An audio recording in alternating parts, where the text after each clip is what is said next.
What's up guys? Welcome back to my channel. To this video ay pag-usapan natin kung paano gagawin yung auto speed limit.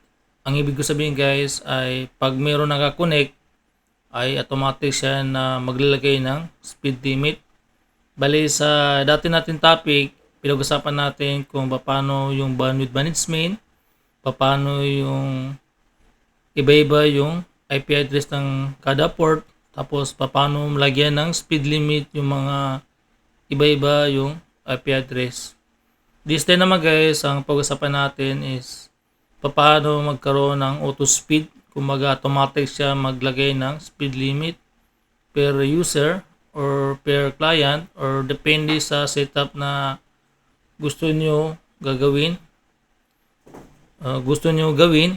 Importante ay maintindihan nyo yung tinuturo ko dito. Ulitin ko guys, disclaimer, hindi ako expert sa Microtech at hindi ako nakapag-aral ng Microtech. Kung ano yung tinuturo ko guys ay based on sa my experience, sa pinag-aralan ko rin at based on sa pagkaintindi ko. Pwede nyo ako i-correct, kung gusto nyo ako i-correct, mas maganda kasi nga mas matuto tayo. At least meron tayo idea or may tama yung mga mali. Okay? Bali sa akin guys, ang pag-usapan natin ngayon ay auto speed limit. Tapos lahat ng ports dito guys ay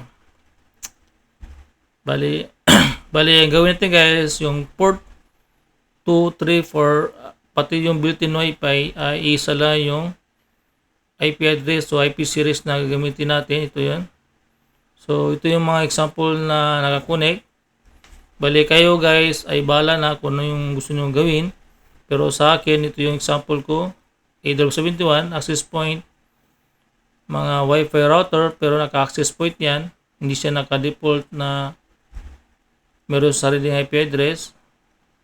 Marami kong tutorial kung paano gawing access point yung mga router na meron kayo. Importante talaga is yung importante na magiging access point nito kasi para yung IP address na ibibigay ni Microtech ay yun ang susundin ng Wi-Fi router. Makikita niyo yung mga user may nakakonect dyan or kaya mga PC o naka-network switch. Pag once na nakakonect dito, automatic na merong 20 Mbps na limit sa Microtech kasi nga naka-setup natin yan. So, hindi ko na patagalin guys, no? Ipapakita ko na kung paano siya gagawin. Bali, yung port 1, connected sa ating ISP. Yung port 4, connected sa aking PC para ma-config natin yun ng maayos. Okay? Bali, punta tayo sa Winbox. Yan. Para mag-is yung tutorial natin guys, pag-ipanood na lang yung mga dati natin tutorial. Kasi ito ay medyo advanced na. Para hindi mahaba yung usapan natin. Okay, ito yung Microtech na ginawa ko last time sa tutorial. Connect tayo. May password na rin ito. Bali, ang gagawin natin guys ay reset natin. System, reset, no default, configuration, reset. Para lahat ng config na ginawa natin last topic ay mawawala. Kasi mag-back to zero tayo. Ayan. Kaya natin mag-reboot.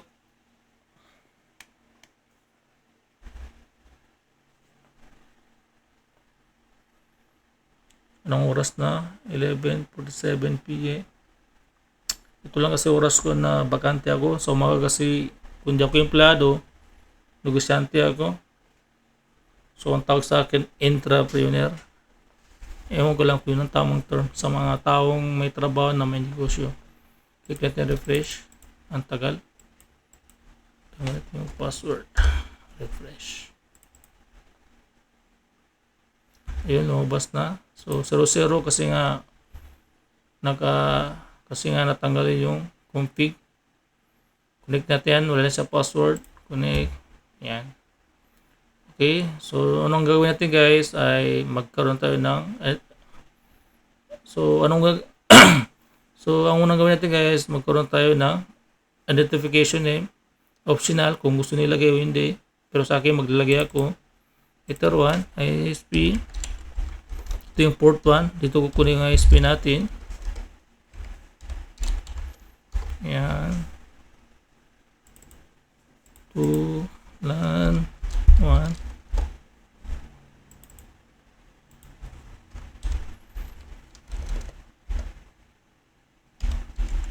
LAN 2, enter 3,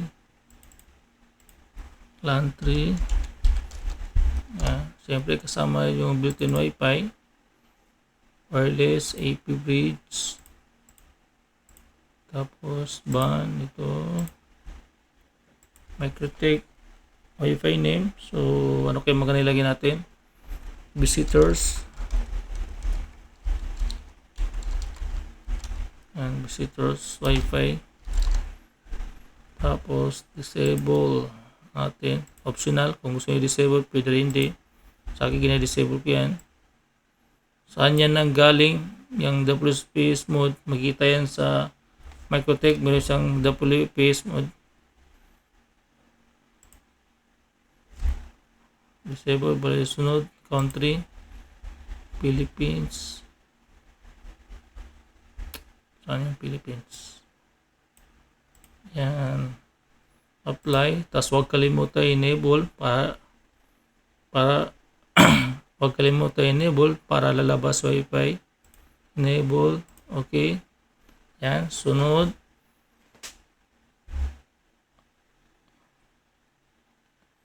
Sunod yung ISP natin. IP. TCP client. Plus sign. Apply. Okay. IP. Firewall para gumana na siya. Ma-detect na MikroTik. Advanced. General. Out interface. Action. Masquerade. Apply. Okay. Sunod DNS. IP. DNS. DNS ni Google. IP ni Google. Tapos yan. Allow request remote. Allow request. Allow remote request. Check natin yan. Optional. Pwede rin din. Sa akin na-check ko. Apply. Okay. Sunod. Yung bridge. Yung bridge guys. Ipagsama-sama natin yung mga ports. Pati built-in Wi-Fi para isa lang yung IP address na magagamit. Bridge. Plus sign. LAN. Kaya no bahala guys. Anong gusto nyo ilagay dito. Pero sa akin ganito. Apply. Okay. Ports.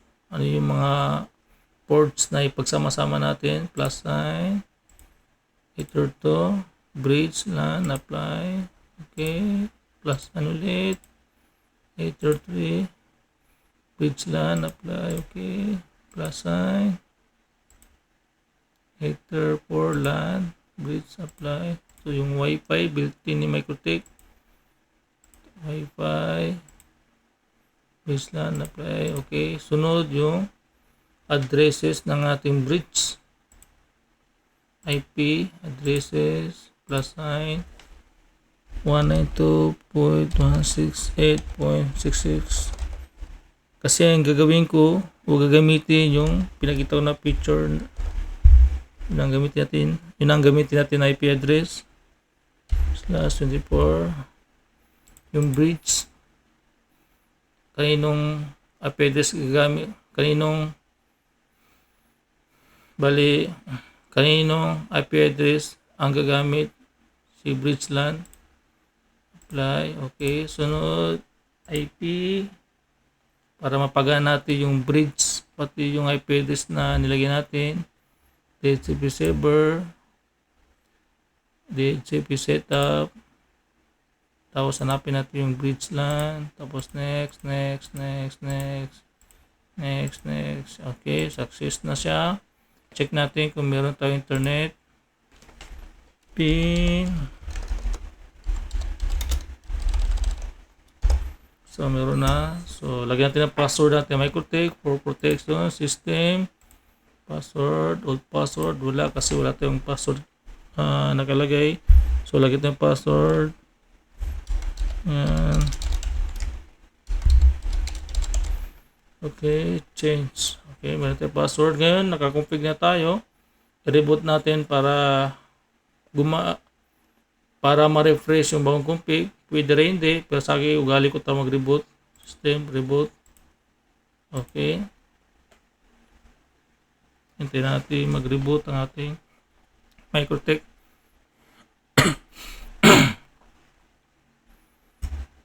Cancel. Refresh lang hanggang lumabas.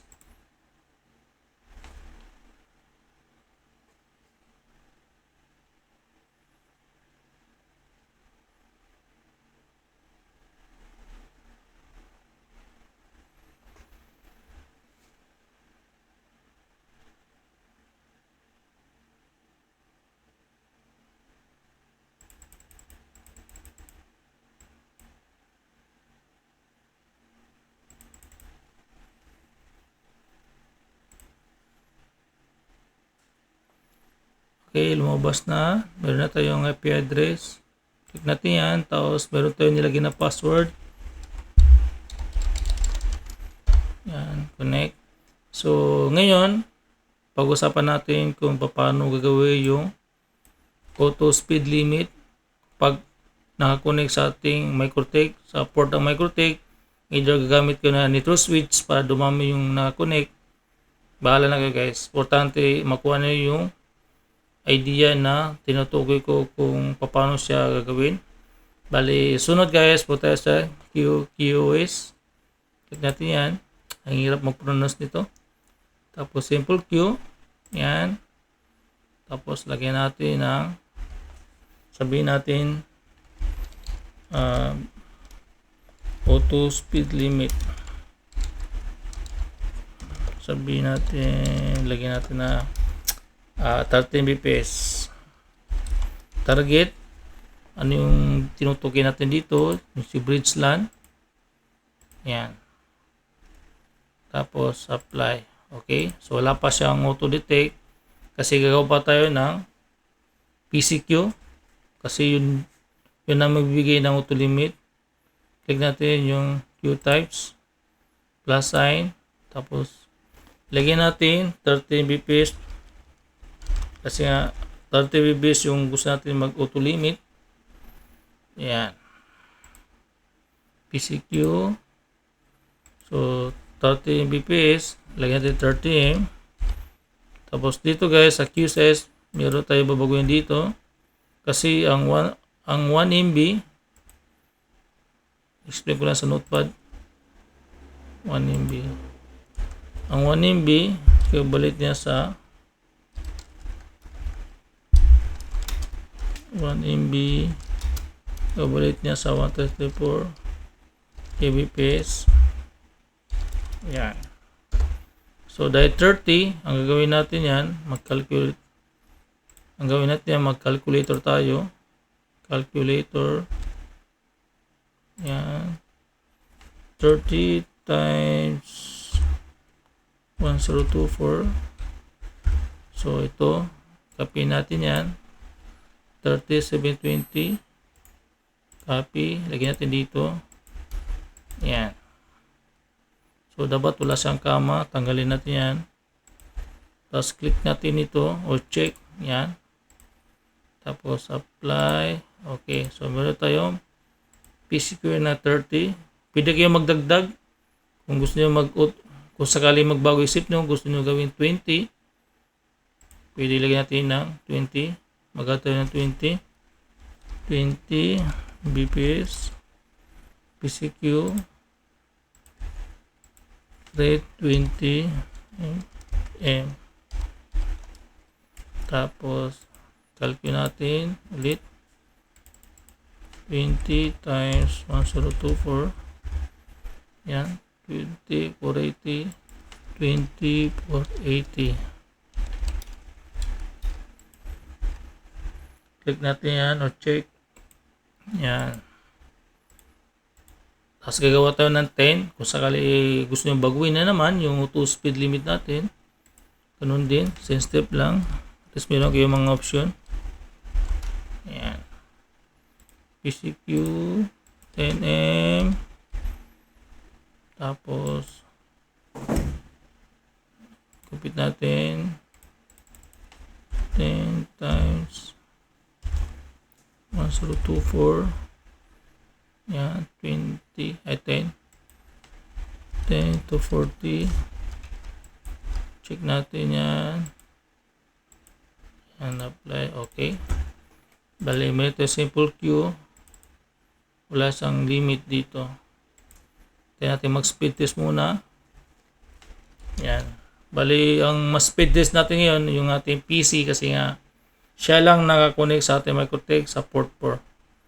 So, ilang speed niya. Okay, meron siyang speed na yan. Kasi 1 gigabit si Microtech Half-Life, hindi siya lalampas sa 100 Mbps. So, 88. Ngayon, subukan natin kung gagana yung auto-detect. Example, ito ating PC kasi siya lang na nakakonect. Kung marami yan, automatic na mag-limit yan. Pero dahil isa lang nakakonect, try natin. Balik tayo sa inbox. Ito sa QUS. Yan, simple. Click natin yan. Bali, dito sa advance, click natin yan. Dito mo ilagay yung ating ginawa na Q-types. Yan. So, 10. Tapos dito rin, 10. Bali, apply. Okay. So, ibig sabihin, lahat na nakakonect doon, automatic na 10. Pero, nilagay natin dito, 13 Mbps sa pangalan. Sige lang, pwede nyo baguhin yan. Depende sa inyo. Try natin kung gagana yung 10. Yan.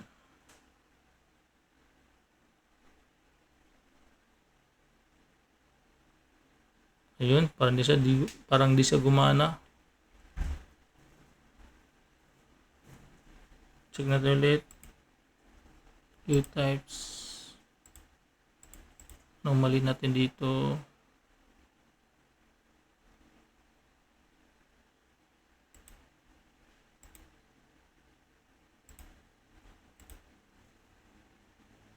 Test natin. Ayun, gumagana guys.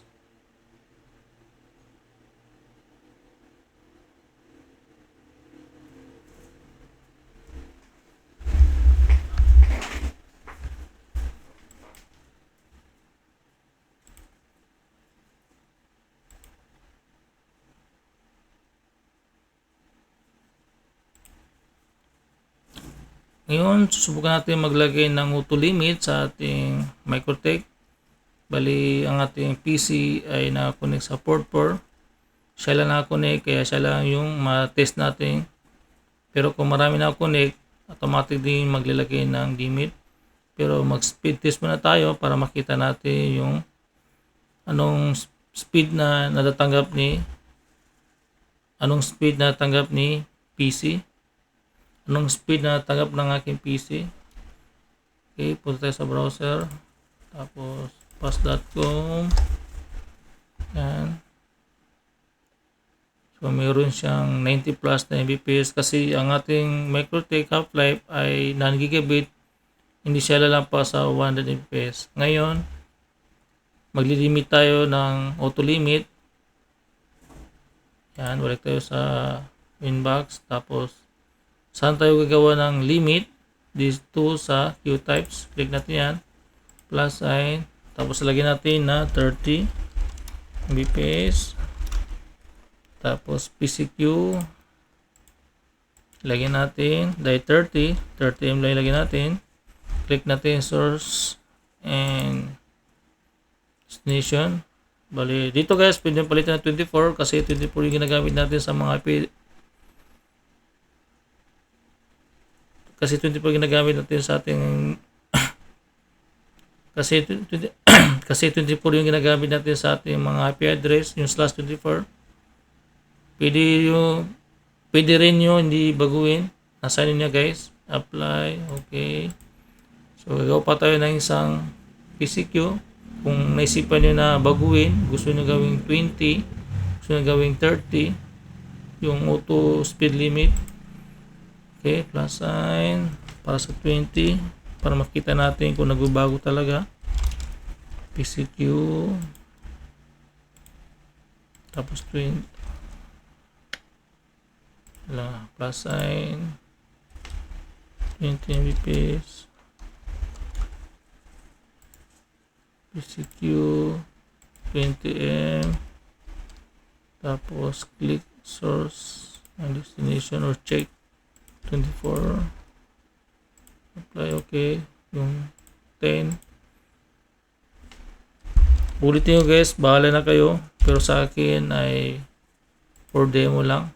Guys, meron kayo idea kung paano sa gumagana. 10, check source and destination 24, apply, okay. So meron tayo tatlong PCQ. Ngayon balik tayo simple QoS, tapos click natin yan para mag auto detect siya, auto speed limit sa mga client o user. Basta nakakonect dun sa port ng MikroTik, either gagamit kayo ng network switch para dumami yung port or Wi-Fi router na gawin yung access point. Bahala na kayo guys. So sunod guys, sa general, ito yung wala sang limit, pero dito sa advanced, click natin yung QType, palitan natin ng 30.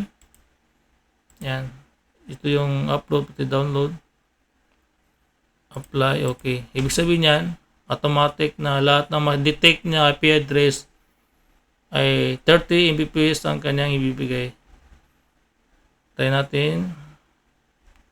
Tingnan natin yung IP address ng ating PC. Addresses, mali, IP, this server, tapos list. Ito yung IP address ng ating PC, automatic na 30. Lahat ng mga IP address dito na lalabas, automatic na 30 yung ibibigay na Mbps. Speed test tayo, refresh. So kailangan 30 yan, o hindi maglampas na 30.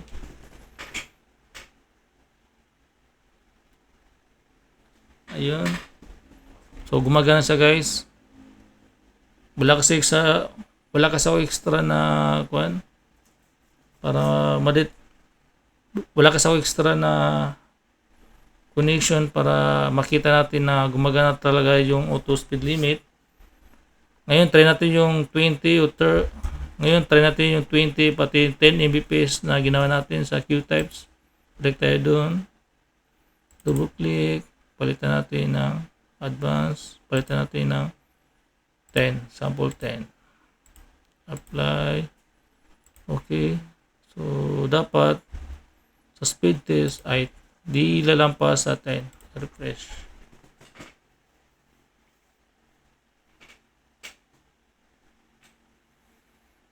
Ayun.